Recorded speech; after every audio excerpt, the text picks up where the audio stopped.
ایسے کھڑے ہیں سب درے سرور کے سامنے، ایسے کھڑے ہیں سب درے سرور کے سامنے، قطرہ ہو جیسے کوئی سمندر کے سامنے۔ بولے سبحان اللہ، بولے۔ ایسے کھڑے ہیں سب درے سرور کے سامنے، قطرہ ہو جیسے کوئی سمندر کے سامنے۔ کنکر بھی جانتا ہے خدا کے حبیب کو، کنکر بھی جانتا ہے خدا کے حبیب کو، ابو جہل بیوقوف ہے کنکر کے سامنے، ابو جہل بیوقوف ہے کنکر کے سامنے۔ اتنی سی آرزو ہے میری اے میرے خدا، اتنی سی آرزو ہے، اتنی سی آرزو ہے میری اے میرے خدا، موت آئے تو گنبد، موت آئے تو روضہ سرور کے سامنے، موت آئے تو روضہ سرور کے سامنے۔ محترم حضرات، ہم اور آپ جس ذات، جس ہستی کے انتظار میں آج کئی ہفتوں سے تھے، وہ ذات یعنی ہمارے حضرت علامہ مولانا الحاج مفتی محمود احمد صاحب برکاتی قبلہ پرنسپل دارالعلوم قادریہ نوریہ بگھاڑو تشریف فرما ہے۔ ان کی نورانی و حقانی بیانات سے ہمیں اور تمام سامعین اپنے اپنے دلوں کو منور و مجلہ فرمائیں گے۔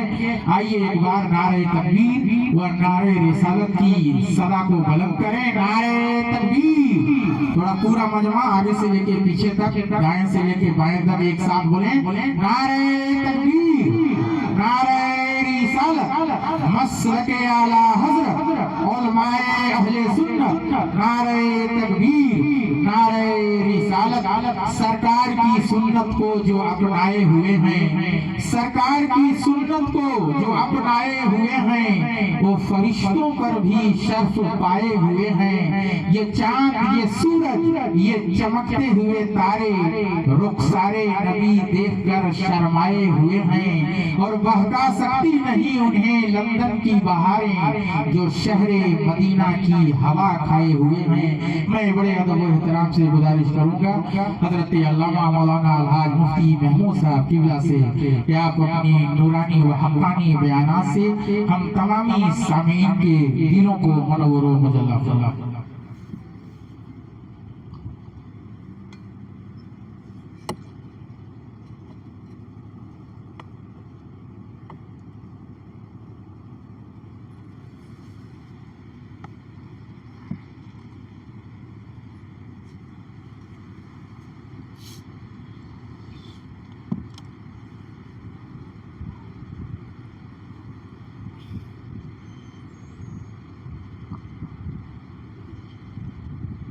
السلام علیکم ورحمۃ اللہ وبرکاتہ۔ الحمد للہ رب العالمین، والصلاة والسلام علی سید الانبیاء والمرسلین وعلی آلہ وصحبہ اجمعین، اما بعد، فأعوذ باللہ من الشیطان الرجیم، بسم اللہ الرحمن الرحیم۔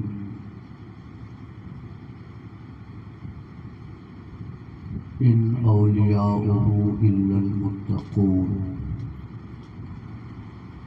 آمنت باللہ، صدق اللہ مولانا العظیم،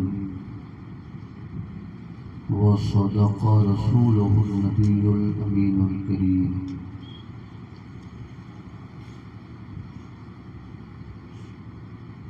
واہ کیا مرتبہ اے غوث ہے بالا تیرا،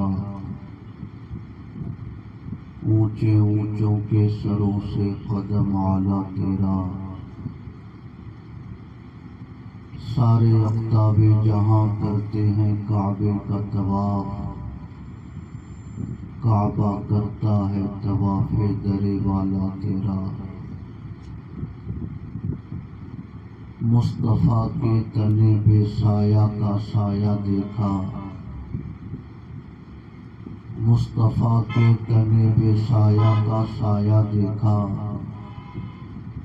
جس نے دیکھا میری جان جلوے زیبا تیرا۔ انتہائی احترام و عقیدت کے ساتھ اپنے آقا کے درباری گوہربار میں درود و سلام کی نظر پیش کیجیے۔ اللہم صلی علی سیدنا و مولانا محمد وعلی آلہ عدد حسنہ و جمالہ وعلی آلہ و صحبہ وبارک وسلم۔ رفیقان گرامی، آج کی اس مجلس کا اہتمام عالی جناب ماسٹر ہارون رشید صاحب نے اپنی والدہ مرحومہ کے وصال ثواب کے لیے کیا ہے۔ 1 سال قبل وہ اس دنیا سے رخصت ہو گئی،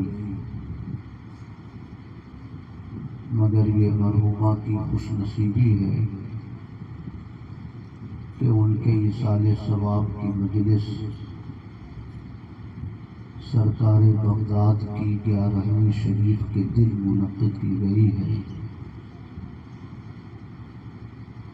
دعا کیجیے اللہ رب العزت انہیں شہنشاہ بغداد کے صدقے میں نجات و مغفرت کی سوغات عطا فرمائے اور انہیں جنت الفردوس کی بہاریں عطا فرمائے۔ ابھی آپ سب نے خطیب اہل سنت حضرت علامہ مولانا نذیر القادری صاحب سے بہت ہی معلوماتی، بہت ہی ایمان پرور، بہت ہی روح پرور خطاب سماعت فرمایا۔ اس تقریب کے بعد کسی اور تقریب کی حاجت نہیں ہے۔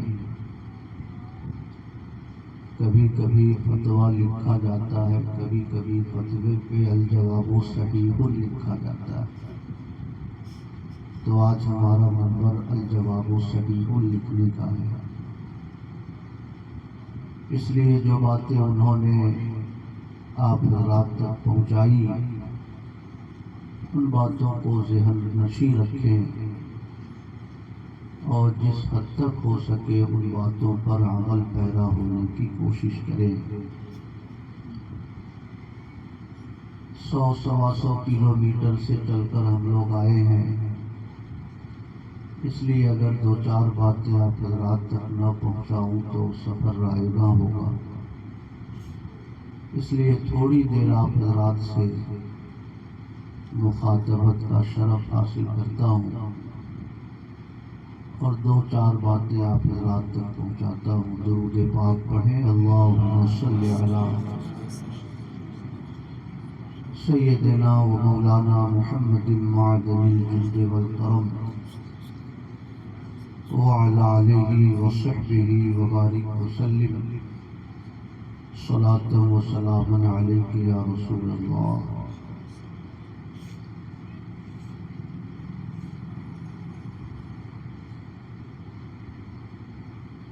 آقا کریم صلی اللہ تعالی علیہ وسلم نے ارشاد فرمایا، انا مدینۃ العلم وعلی بابھا، میں علم کا شہر ہوں اور علی اس کے دروازہ ہے۔ علماء ارشاد فرماتے ہیں کہ نبی کے شہر علم کا دروازہ تمام صحابہ کرام ہیں۔ انہی صحابہ کرام کے ذریعے ہم تک شریعت پہنچی، انہی مقدس نفوس قدسیہ کے ذریعے ہم تک قرآن پہنچا، انہی کی بابرکت کوششوں سے ہم تک شریعت کے احکام پہنچے. تو جتنے بھی صحابہ کرام ہیں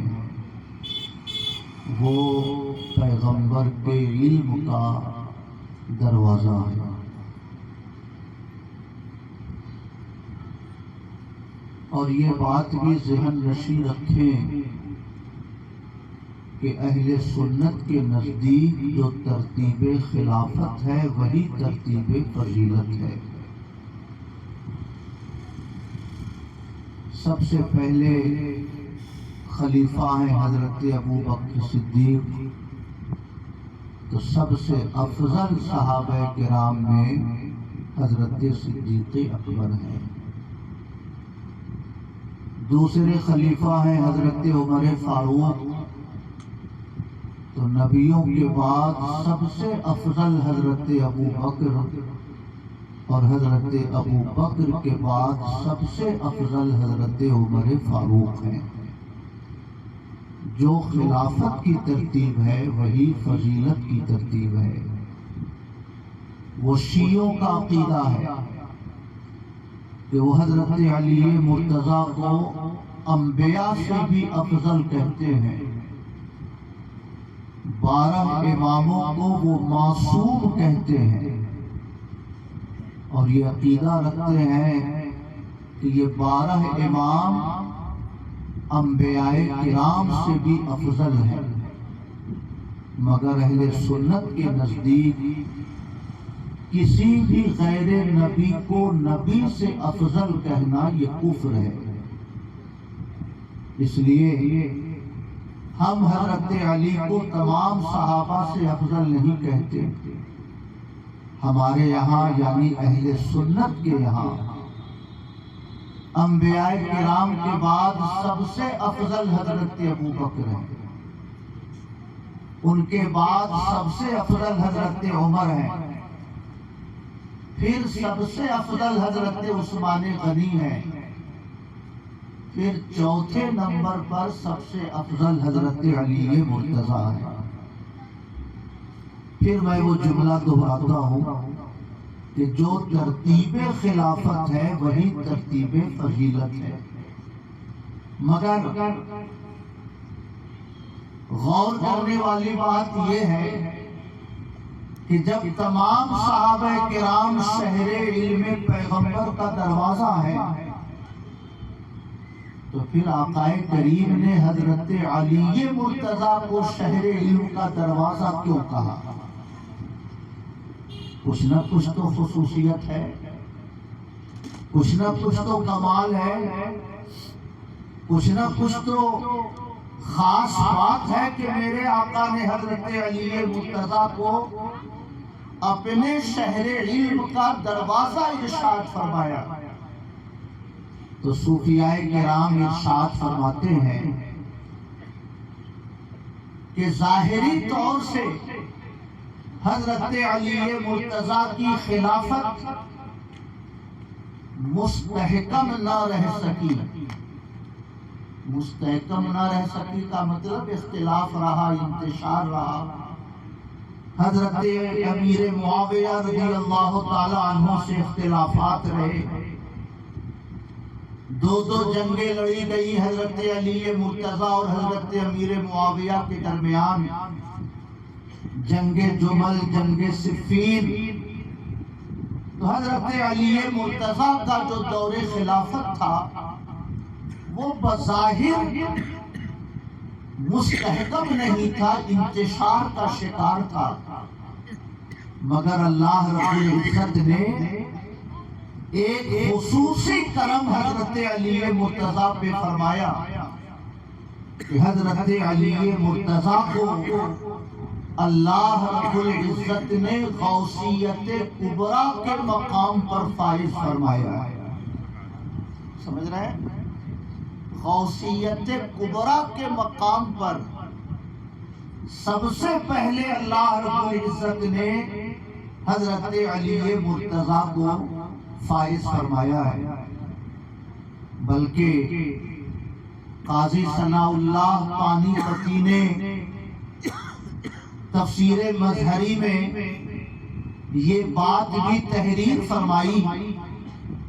مجھے نہیں معلوم کہ دیگر علماء اس موقف کی تائید کرتے ہیں یا نہیں، مگر قاضی ثناء اللہ پانی پتی نے یہ بات لکھی تفسیر مظہری میں، سورہ ہود کی آیت نمبر 110 کی تفسیر میں، کہ عالم ارواح میں جبکہ دنیا کی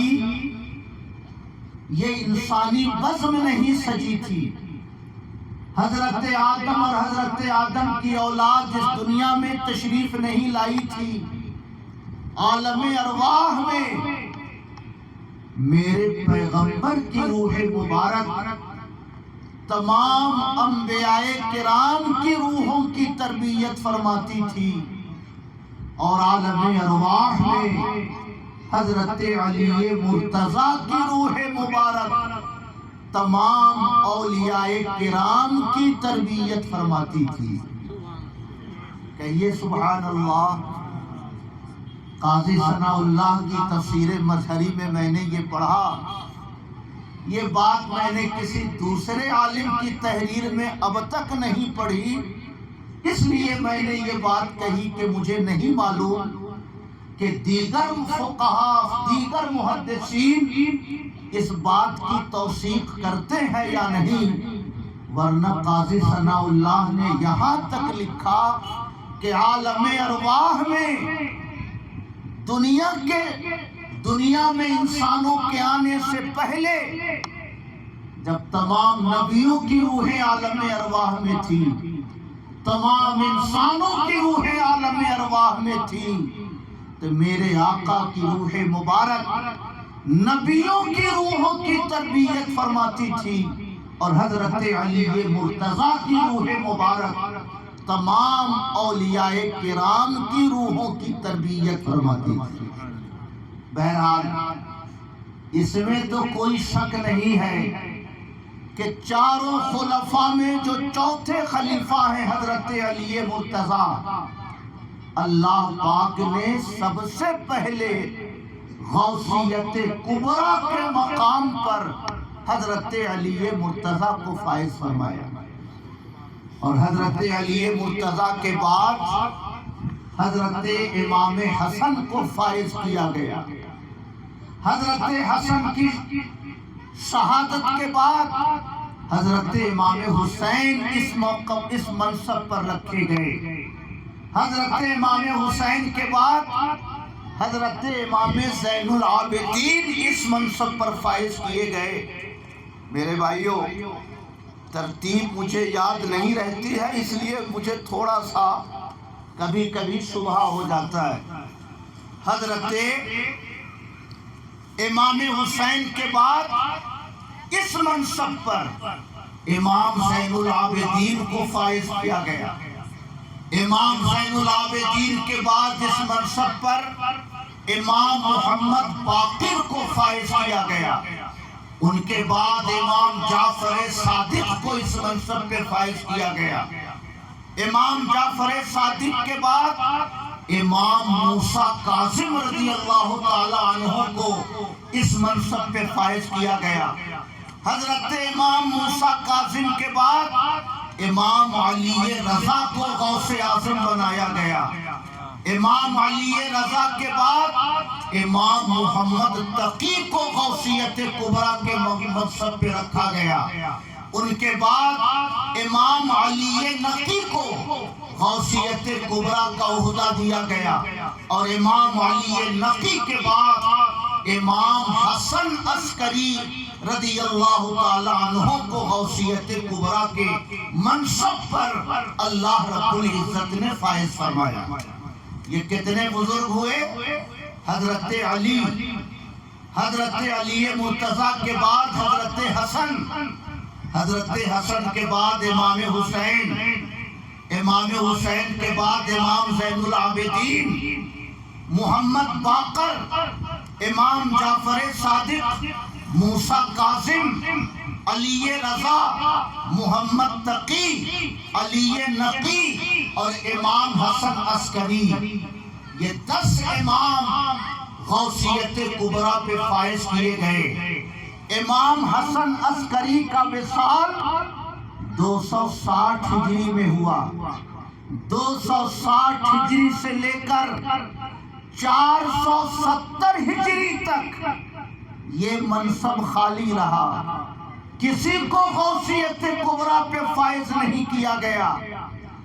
471 میں 470 میں جب غوث اعظم رضی اللہ تعالیٰ عنہ پیدا ہوئے، تب اللہ رب العزت نے انہیں غوثیت کبریٰ کے اعلیٰ مقام پہ فائز فرمایا، اور 561 ہجری میں غوث اعظم کا انتقال ہوا۔ 561 سے لے کر آج تک، اور صرف آج تک نہیں بلکہ جب تک امام مہدی دنیا میں تشریف نہ لے آئیں، تب تک غوثیت کبریٰ کے مقام پر اللہ رب العزت شیخ عبد القادر جیلانی کو ہی فائز رکھے گا۔ محبت سے کہیے سبحان اللہ۔ میرے بھائیوں، 12 اماموں کو ہم بھی مانتے ہیں، شیعہ بھی مانتے ہیں، مگر ہمارے ماننے میں اور ان کے ماننے میں فرق یہ ہے کہ ہم انہیں غوثیت کبریٰ پر فائز مانتے ہیں، اور وہ ظالم ان 12 اماموں کو نبیوں سے افضل کہتے ہیں۔ ہم نبی کے سوا کسی کو معصوم نہیں کہتے، اور یہ 12 اماموں کو معصوم کہتے ہیں۔ ہم میں اور شیعہ میں یہی فرق ہے، شیعہ نبیوں پر انہیں فضیلت دیتے ہیں، اس لیے علماء نے شیعوں کو کافر کہا ہے، کیونکہ نبی سے افضل کوئی غیر نبی نہیں ہو سکتا ہے۔ وہ غوث ہوں کہ قطب ہوں، وہ ابدال ہوں کہ اوتاد ہوں، مگر نبی سے افضل نہیں ہو سکتے۔ شیعہ 12 اماموں کو نبیوں سے افضل کہنے کی وجہ سے کافر قرار دیے جاتے ہیں۔ سمجھ رہے ہیں میرے بھائیوں؟ اب ہم گفتگو کو تھوڑا سا آگے بڑھاتے ہیں۔ 561 ہجری میں 91 سال کی عمر میں غوث اعظم کا انتقال ہوا۔ 470 میں پیدا ہوئے، 561 میں انتقال ہوا۔ 561 سے لے کر 1446 تقریباً 900 سال گزر گئے۔ غوث اعظم ہی غوثیت کبریٰ کے منصب پر فائز ہیں، اور قیامت جب قریب آئے گی، جب امام مہدی تشریف لائیں گے، تب غوثیت کبریٰ کے مقام پر امام مہدی فائز کیے جائیں گے۔ امام مہدی سے لے کر 500 470 تک اتنا لمبا زمانہ، اس لمبے زمانے میں اللہ پاک نے غوثیت کبریٰ کے مقام پر شیخ عبد القادر جیلانی کو رکھا، اس لیے انہیں صرف غوث نہیں کہا جاتا بلکہ غوث اعظم کہا جاتا ہے۔ محبت سے کہیے سبحان اللہ میرے بھائیوں۔ اور غوث اعظم کا یا غوثیت کبریٰ پہ جو فائز ہو، ان کا کام کیا ہوتا ہے؟ کام یہ ہوتا ہے کہ پوری دنیا میں کسی کو بھی ولایت کا مقام ملتا ہے تو غوثیت کبریٰ پہ جو فائز ہوتے ہیں، انہی کے صدقے میں، انہی کی روحانیت کے طفیل اس کو ولایت کا مقام ملا کرتا ہے۔ سمجھ رہے ہیں؟ کہیے سبحان اللہ میرے بھائیوں۔ ولایت غوث اعظم تقسیم کر رہے ہیں 900 سال سے۔ ولایت کس کو ملتی ہے؟ جو صاحب ایمان ہو اسے ولایت ملتی ہے، جو اعمال صالحہ کا پابند ہو اسے ولایت ملتی ہے، جو برائیوں سے بچتا ہو اسے ولایت ملتی ہے، جو بدعتوں سے دور رہتا ہو اسے ولایت ملتی ہے، اپنے زمانے کا جو سب سے صالح ہو اسے ولایت ملتی ہے۔ غوث اعظم 900 سال سے ولایت تقسیم کر رہے ہیں۔ گویا پوری دنیا کے انسانوں میں کون صاحب ایمان ہے، اس کا بھی علم غوث اعظم کو ہے۔ کون اچھے کام کرتا ہے، اس کا بھی علم غوث اعظم کو ہے۔ کون برائیوں سے بچتا ہے، اس کا بھی علم غوث اعظم کو ہے۔ کون بدعتوں سے پرہیز کرتا ہے، اس کا بھی علم غوث اعظم کو ہے۔ اسی کا اظہار غوث اعظم فرماتے ہیں، نظر تو الی بلاد اللہ جمعا کخردلۃ علی حکم اتصالی، میں اللہ کے پیدا کردہ اس پوری روئے زمین کو یوں دیکھتا ہوں جیسے کوئی ہتھیلی پہ رائی کا دانہ دیکھا کرتا ہے۔ کہیے سبحان اللہ۔ نبی فرماتے ہیں میں ساری زمین کو یوں دیکھتا ہوں جیسے کوئی ہتھیلی دیکھتا ہے۔ سبحان اللہ۔ آقا فرماتے ہیں، آقا کا ارشاد ان لفظوں میں نہیں ہے، آقا کا ارشاد ہے زویت لی الارض، میرے لیے زمین سمیٹ دی گئی، فرأیت مشارقہا و مغاربہا، تو میں نے دنیا کا مشرق بھی دیکھ لیا، مغرب بھی دیکھ لیا۔ پیغمبر کے ارشاد میں اور غوث اعظم کے ارشاد میں فرق یہ ہے کہ غوث اعظم نے رائی کا ذکر فرمایا کہ جیسے کوئی ہتھیلی پہ رائی دیکھتا ہے ویسے میں دنیا کو دیکھا کرتا ہوں۔ کیوں نہ دیکھیں؟ ولایت تقسیم کرنی ہے، ولایت تقسیم کرنے کا کام اس نے الہی سے ان کے سپرد ہے، تو انہیں نہ پتا ہو کہ کون ایمان والا ہے کون مشرک ہے، انہیں نہ پتا ہو کہ کون اعمال خیر والا ہے کون اعمال شر والا ہے، انہیں نہ پتا ہو کہ کون نوافل کا پابند ہے کون نہیں ہے، تو پھر ولایت کیسے تقسیم ہوگی؟ میں عرض کرنا چاہتا ہوں، جب غوث اعظم کے علم کی یہ شان ہے کہ پوری دنیا کو ہتھیلی پہ رائی کے دانے کی طرح دیکھ رہے ہیں، تو پھر نبی کے علم کا مقام کیا ہوگا جب ان کے گدا بھر دیتے ہیں شاہان زمانہ کی جھولی۔ محتاج کا جب یہ عالم ہے تو مختار کا عالم کیا ہوگا؟ محبت سے کہیے سبحان اللہ۔ میرے بھائیوں، میں آپ سے عرض کرنا چاہتا ہوں، ہر ولی کسی نہ کسی نبی کے قدموں کے سائے تلے ہوتے ہیں۔ سبحان اللہ۔ جو حضرت موسیٰ کے قدموں کے تلے ہیں وہ جلال کے مظہر ہوتے ہیں، جو حضرت نوح کے قدموں کے تلے ہیں وہ گریہ وساری کے مظہر ہوتے ہیں۔ حضرت نوح کو نوح اسی لیے کہا جاتا ہے کہ وہ گریہ وساری کرتے تھے۔ نوحہ کا معنی غم ظاہر کرنا، یاد الہی میں ہمیشہ گریہ کنا رہتے تھے، اس لیے حضرت نوح کو نوح کہا جاتا ہے۔ سبحان اللہ۔ جو حضرت ابراہیم کے قدموں کے تلے ہوں گے وہ خلت کے مظہر ہوں گے، جو حضرت عیسیٰ کے قدموں کے تلے ہوں گے وہ شفا کے مظہر ہوں گے۔ ہر ولی کسی نہ کسی نبی کے قدموں کے تلے ہوتے ہیں اور ان کے اخلاق و کمالات کے مظہر ہوتے ہیں، مگر غوث اعظم کی شان کیا ہے؟ فرماتے ہیں وَكُلُّ وَلِيٍّ لَهُ قَدَمٌ وَإِنِّي عَلَىٰ قَدَمِ النَّبِي بَدْرِ الْكَمَالِ۔ ہر نبی کسی نہ کسی نبی کے، ہر ولی کسی نہ کسی نبی کے قدموں کے تلے ہوتے ہیں، مگر میں اس پیغمبر کے قدموں کے تلے ہوں جو عظمت و کمال کا آفتاب ہے، جو عظمت و کمال کا محتاب ہے۔ میں اس نبی آخر الزمان کے قدموں کے تلے ہوں۔ سبحان اللہ۔ علماء فرماتے ہیں نبی کے قدموں کے تلے غوث اعظم ہیں۔ کیا مطلب ہے اس کا؟ مطلب یہ ہے کہ جیسے نبی کی ذات تمام انبیاء میں بے مثال ذات تھی، اسی طرح غوث اعظم کی ذات تمام اولیاء میں بے مثال ذات ہے۔ سبحان اللہ۔ اور کیسی کیسی مماثلت ہے؟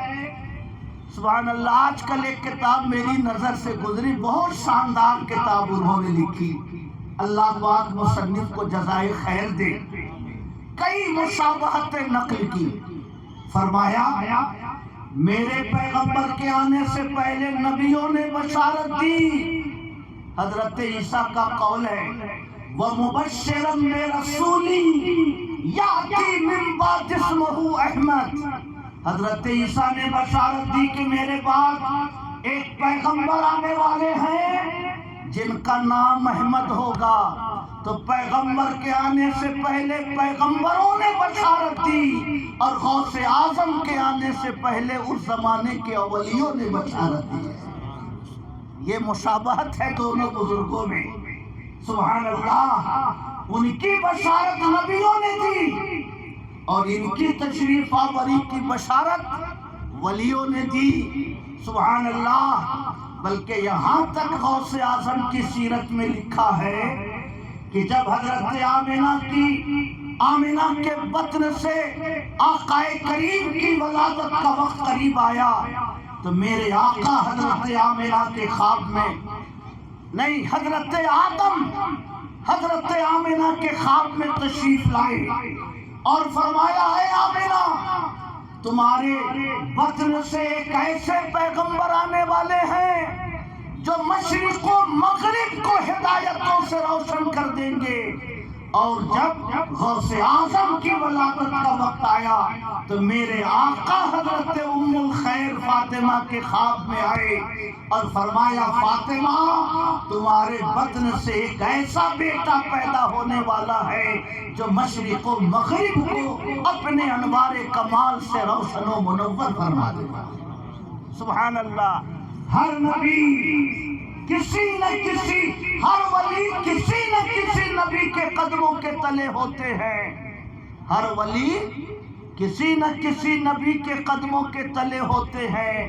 میں اس نبی کے قدموں کے تلے ہوں جو عظمت و کمال کا آفتاب ہے. سبحان اللہ.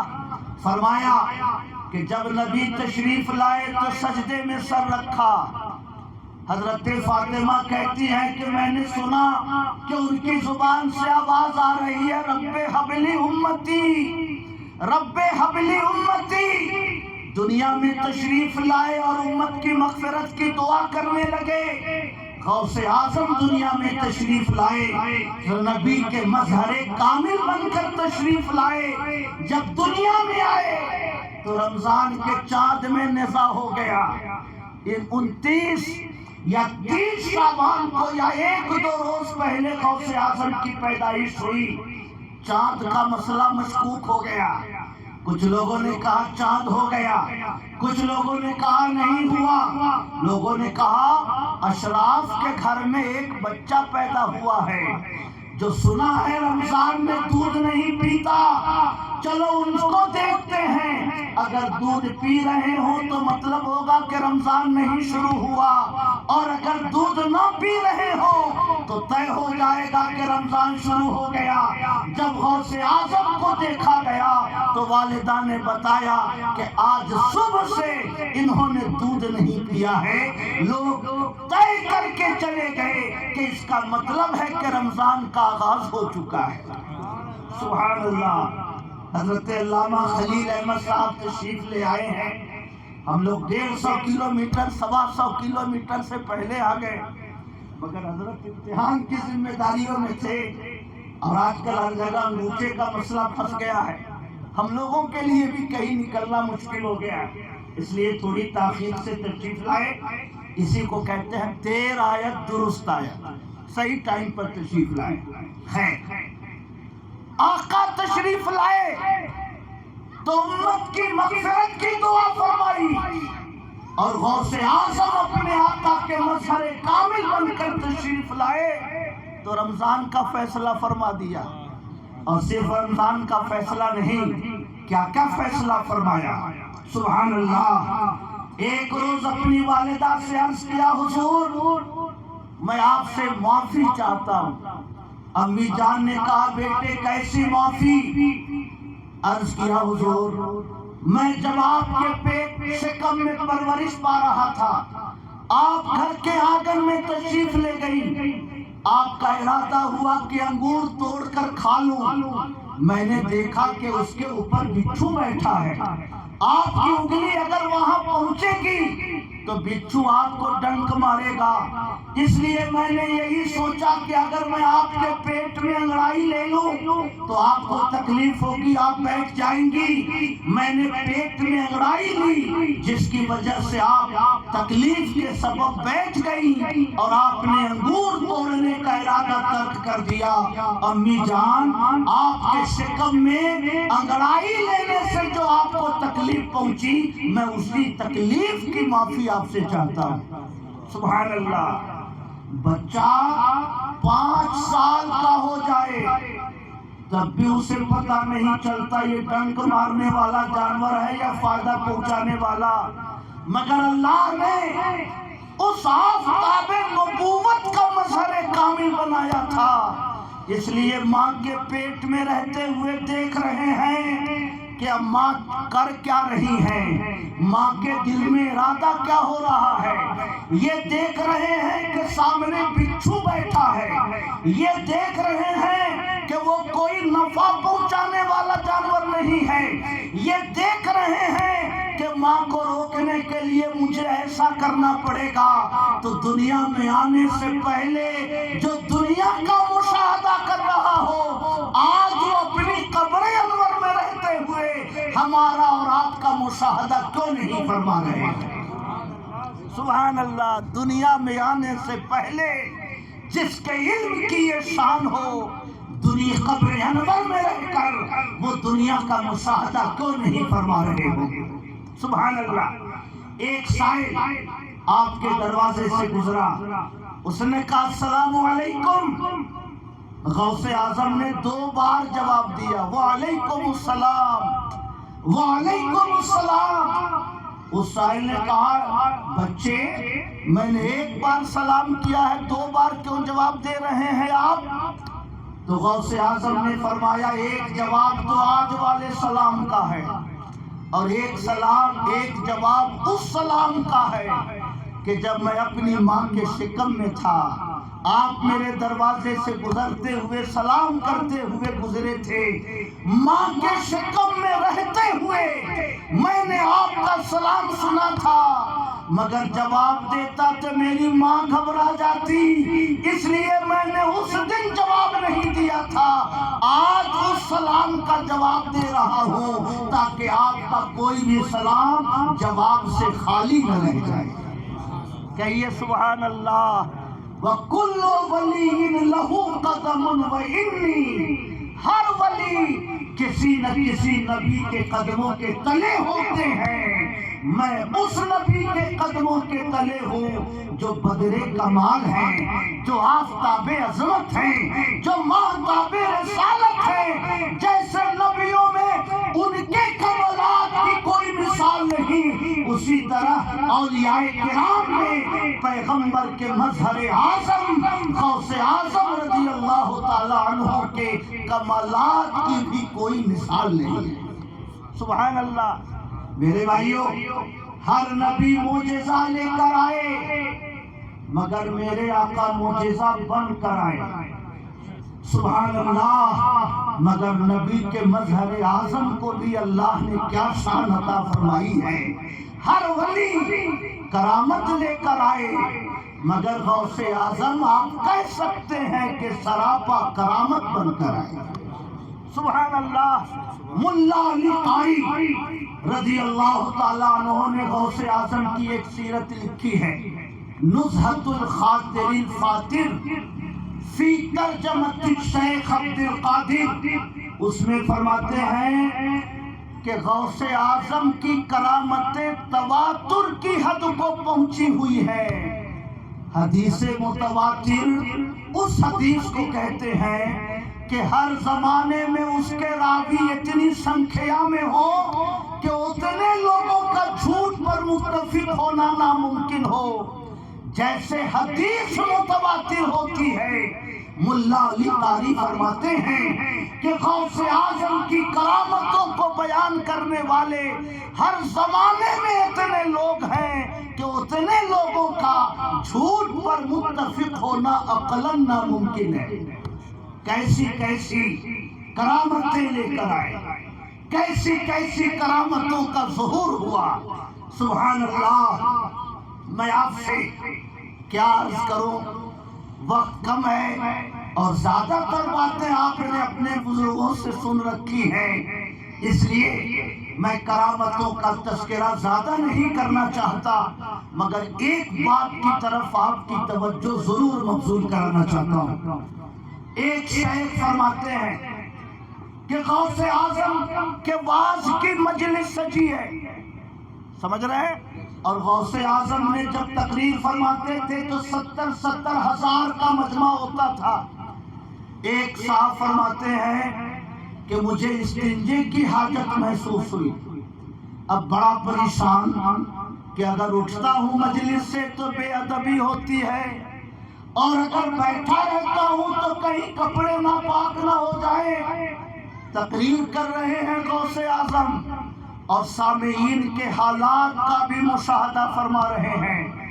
دیکھ لیا کہ ایک صاحب پریشان ہیں، اپنے ممبر سے نیچے اترے، گردن مبارک پہ جو چادر تھی وہ چادر ان کے سر پہ ڈال دی، پھر آ کر تقریر شروع فرما دی۔ وہ دیکھتے ہیں کہ میں ایک جنگل میں ہوں، بیابان میں ہوں، ایک خالی جگہ پہ جا کر انہوں نے استنجا کیا، ضرورت پوری کی، ایک درخت کے اوپر اپنی چابی لٹکا دی یا کپڑا لٹکا دیا اور اپنی حاجت پوری کی۔ ندی کا پانی بہ رہا تھا، وہاں جا کر طہارت حاصل کی، وضو کیا، اور جیسے ہی فریش ہوئے غوث اعظم کو خبر ہو گئی، نیچے اتر کر گئے، وہ چادر ان کے سر سے اتار لی تو وہ کہتے ہیں کہ میں جیسے پہلے غوث اعظم کی مجلس میں بیٹھا تھا ویسے ہی اب بھی میں دیکھتا ہوں کہ غوث اعظم کی مجلس میں بیٹھا ہوں۔ سبحان اللہ۔ ایک زمانے کے بعد جب وہ اسی جنگل سے گزرے تو دیکھا کہ وہی درخت ہے اور اس درخت پر ان کی چابی کا گچھا یا کپڑا لٹکا ہوا ہے۔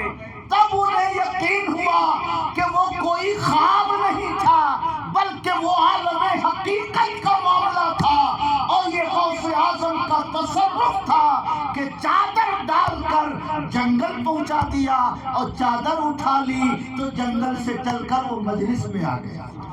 سبحان اللہ۔ وَكُلُّ نَبِيٍّ لَهُ قَدَمٌ وَإِنِّي عَلَىٰ قَدَمِ النَّبِي بَدْرِ الْكَمَالِ۔ ہر نبی، ہر ولی کسی نہ کسی نبی کے کمالات کا مظہر ہوا کرتا ہے، میں اس پیغمبر کے کمالات کا مظہر ہوں جو آفتاب نبوت ہیں، جو ماہتاب رسالت ہیں، جنہیں دنیا والے بدر کمال و عزت کہا کرتے ہیں، میں اس نبی مکرم کے قدموں کے تلے ہوں۔ سبحان اللہ۔ مشابہت کے طور پر یہ بھی لکھا کہ آقا کریم صلی اللہ علیہ وسلم نے اپنے صحابہ کی ایسی تربیت فرمائی کہ جب دنیا سے تشریف لے جانے لگے میرے آقا تو 1,24,000 فقہا کی جماعت ہمارے آقا نے دنیا والوں کو عطا فرما دیا تھا۔ سبحان اللہ۔ ہر صحابی اپنی جگہ مفسر تھے، اپنی جگہ محدث تھے، اپنی جگہ علوم و فنون کے جامع تھے۔ یہ اور بات ہے کہ حضرت عبداللہ بن عباس کا مقام تفسیر میں بڑھا ہوا تھا، حضرت ابو ہریرہ کو حدیثیں زیادہ یاد تھی، الگ الگ کمال صحابہ کو تھا، مگر مجموعی طور سے صفہ کے چبوترے پہ بیٹھ کر میرے آقا نے 1.25 لاکھ صحابہ کرام دنیا میں چھوڑا، جو صحابہ کرام اپنی جگہ سب کے سب علم تفسیر، علم حدیث اور علم قرآن کے ماہر تھے، علوم اسلامیہ کے جامع تھے۔ سبحان اللہ۔ اور اس نبی اعظم کے مظہر اعظم غوث اعظم کو اللہ نے کیا شان عطا فرمائی. جامعہ نظامیہ میں بیٹھ کر پڑھاتے تھے. 3,000 فاضل ہر سال جامعہ نظامیہ سے فارغ ہوا کرتے تھے. سبحان اللہ. اور تقریباً 40 سال تک جامعہ نظامیہ میں پڑھایا. 40 سال کو 3,000 سے ضرب دے دیجئے 1.25 لاکھ تعداد پہنچتی ہے. گویا آقا نے 1.25 لاکھ صحابہ کی شکل میں عالم و فاضل چھوڑا اور اس پیغمبر کے مظہر اعظم نے 1.25 لاکھ فضلاء کی شکل میں عالم و فاضل کی ٹیم عالم اسلام کو عطا فرمایا. سبحان اللہ. اور میرے بھائیوں وہ مدرسہ آج بھی باقی ہے. بغداد جانے والے آج بھی اس مدرسے کی زیارت کرتے ہیں. کل ایک صاحب نے ایک ویڈیو ڈالا اس مدرسے کا جس میں غوث اعظم پڑھاتے تھے. ایک صاحب پہنچے, عرض کیا حضور میرے والد کا انتقال ہوا. کل میں نے ان کو جہنم میں جلتے ہوئے خواب میں دیکھا. غوث اعظم نے فرمایا لوگوں سے پوچھو کیا اس نے میرے ہاتھوں پہ بیعت کی؟ بیٹے نے کہا حضور مجھے لگتا ہے نہیں بیعت کی. کہا لوگوں سے پوچھو کیا کبھی میرے مدرسے میں پڑھا؟ بیٹے نے کہا حضور نہیں پڑھا, وہ تو کاشتکاری اور باغبانی میں رہتے تھے. غوث اعظم نے فرمایا لوگوں سے پوچھو کہ کیا کبھی میرے مدرسے کے سامنے سے گزرے؟ بیٹے نے کہا حضور ہاں آپ کے مدرسے سے تو گزرے ہیں. غوث اعظم فرماتے ہیں اس کے صدقے میں اللہ نے تمہارے باپ کی مغفرت فرما دی. سبحان اللہ. اور یہ بات میں نے امام عبد الوہاب شعرانی رحمۃ اللہ علیہ کی الطبقات الکبریٰ میں کل پڑھی ہے. اس کا اسکرین شاٹ میرے موبائل میں ہے. غوث اعظم کا قول نقل کیا ہے کہ جو میرے مدرسے سے گزر جاتا ہے اللہ پاک اس کے گناہوں کی مغفرت فرما دیا کرتا ہے. اس لیے اللہ توفیق دے تو خطرہ میں 50,000 خرچ نہ کریے. شادی بیاہ میں بینڈ باجے میں 2 لاکھ 2.5 لاکھ نہ لگائیے. 75,000 80,000 روپے میں بغداد کا سفر ہوتا ہے. ایک بار بارگاہ غوث میں حاضری دے لیجئے. صحبت با اولیاء بہتر از 100 سالہ طاعت بیریا. اولیاء کی خدمت میں چند لمحے بیٹھنا یہ 100 سال کی بیریا کی جانے والی عبادت سے زیادہ افضل ہوا کرتی ہے. زندگی میں کوئی غوث اعظم کے پاس بیٹھے اس کا بھی وہی مقام. اور آج بھی غوث اعظم زندہ ہے جو آج بھی ان کی قبر انور کے پاس بیٹھے انشاءاللہ وہ فیض آج بھی غوث اعظم کی بارگاہ سے اس بندے مومن کو ضرور عطا کیا جائے. درود شریف پڑھے اللہم صلی علی سیدنا و مولانا محمد معدن الجود والکرم وعلی آلہ وصحبہ وبارک وسلم. صلاۃ و سلام علیک یا رسول اللہ. ہر نبی معجزہ لے کر آئے مگر میرے آقا معجزہ بن کر آئے.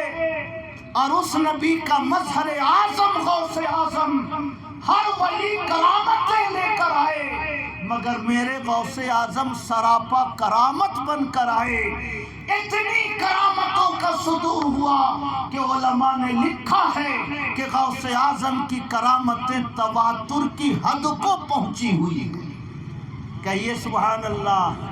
درود شریف پڑھے اللہم صلی علی سیدنا و مولانا محمد معدن الجود والکرم وعلی آلہ وصحبہ وبارک وسلم. صلاۃ و سلام علیک یا رسول اللہ. اب گفتگو کے آخری حصے کی طرف آتا ہوں. 1:15 بجے اس مجلس کو ختم ہونا ہے. یہاں پر وہابی دیوبندی تبلیغی یہ مغالطہ پیدا کرتے ہیں کہ کسی بھی ولی کی کرامت ان کی زندگی تک محدود ہے. دنیا سے چلے گئے تو اب کیسی کرامتیں. اب کیسی دستگیری، اب کیسی کوئی مدد؟ جب تک باحیات تھے اس وقت تک کرامتوں کا صدور ہوتا تھا، جب دنیا سے چلے گئے تو معاملہ ختم ہو گیا۔ سمجھ رہے ہیں؟ وہابی یہ غلط فہمی مسلمانوں میں پیدا کرتے ہیں۔ مگر میں آپ سے عرض کر دوں، وہابیت کا بانی مولوی اسماعیل دہلوی، جس نے ہندوستان میں وہابیت کی بنیاد ڈالی، ان کے دادا کا نام ہے شاہ ولی اللہ محدث دہلوی۔ 1176 ہجری میں انتقال ہوا اور اعلیٰ حضرت کی پیدائش 1272 میں۔ 1272 سے 1176 گھٹائیے تو 96 سال کا فرق دونوں بزرگوں میں ہے، یعنی اعلیٰ حضرت کے پیدا ہونے سے 96 سال پہلے شاہ ولی اللہ کا انتقال ہو چکا ہے۔ دیوبندی انہیں مجدد کہتے ہیں، اپنا امام کہتے ہیں، ہم بھی انہیں امام کہتے ہیں، ہم بھی انہیں عظیم الشان محدث کہتے ہیں۔ شاہ ولی اللہ، ان کی ایک کتاب ہے ہمعات، چھوٹی ہا میم عین الف تا، ہمعات، اس میں 11ویں نمبر کے ہمعا میں لکھتے ہیں اربعۃ من المشائخ یتصرفون فی قبورہم کالاولیاء، 4 بزرگان دین ایسے ہیں جو قبروں میں ایسا ہی تصرف کرتے ہیں جیسے کوئی زندہ آدمی دنیا میں تصرف کرتا ہو، اور اس میں پہلا نام انہوں نے شیخ عبد القادر جیلانی کا لکھا ہے۔ سبحان اللہ! دادا کہے کہ 4 اولیاء وہ ہیں جو قبروں سے بھی تصرف کرتے ہیں، اب پوتا کہے کہ اب کیوں پکارتے ہو، وہ تو چلے گئے۔ ارے نادانو، عام انسان مرنے کے بعد مٹتا نہیں، اس کی روح باقی رہتی ہے، کافر کی روح باقی رہتی ہے، مشرک کی روح باقی رہتی ہے، کرسچن کی روح باقی رہتی ہے، ایمان والوں کی روح باقی رہتی ہے۔ ارے ظالموں، ہم تو اللہ کے محبوبوں کو جسم کے ساتھ زندہ مانتے ہیں، اگر تم جسم کے ساتھ نہ مانو تو کم سے کم روح کو تو زندہ مانو گے۔ اور جو کمال کل جسم اور روح سے صادر ہوتا تھا، آج الحمدللہ وہی کمال بزرگوں کی روحوں سے صادر ہوتا ہے۔ علامہ ثناء اللہ پانی پتی فرماتے ہیں تفسیر مظہری سورہ بقرہ وَلَا تَقُولُوا لِمَن يُقْتَلُ فِي سَبِيلِ اللَّهِ کی تفسیر میں، ارواحنا اجسادنا واجسادنا ارواحنا، ہمارا جسم ویسا ہی لطیف ہوتا ہے جیسے ہماری روح لطیف ہوتی ہے، اور ہماری روح وہی کام کرتی ہے جو ہمارا جسم کام کرتا ہے۔ کہیے سبحان اللہ! جو کام ہمارا جسم کرتا ہے وہی کام ہماری روح کرتی ہے۔ جیسے ہماری روح لطیف ہوتی ہے ویسے ہی ہمارا جسم لطیف ہوتا ہے۔ میرے جنازے پہ رونے والوں، فریب میں ہو بغور دیکھو، مرا نہیں ہوں غم نبی میں، لباس ہستی بدل گیا ہے۔ کہیے سبحان اللہ! اور وہی قاضی ثناء اللہ اسی آیت کریمہ کی تفسیر میں لکھتے ہیں، کون سی آیت؟ وَلَا تَقُولُوا لِمَن يُقْتَلُ فِي سَبِيلِ اللَّهِ أَمْوَاتٌ، تفسیر مظہری میں لکھتے ہیں اولیاء اللہ یسیرون حیث یشاؤون، اللہ کے ولی جہاں چاہتے ہیں جاتے ہیں، وَيُمِدُّونَ أَوْلِيَاءَهُمْ، اور اپنے دوستوں کی مدد کرتے ہیں، وَيُخَرِّبُونَ أَعْدَاءَهُمْ، اور اپنے دوستوں کے دشمنوں کو ہلاک کیا کرتے ہیں۔ کہیے سبحان اللہ! جہاں چاہتے ہیں جاتے ہیں، اپنے دوستوں کی مدد کرتے ہیں، دشمنوں کو ہلاک کرتے ہیں۔ قاضی ثناء اللہ اعلیٰ حضرت کے پیدا ہونے سے 47 سال پہلے، اعلیٰ حضرت 1272 میں پیدا ہوئے۔ قاضی ثناء اللہ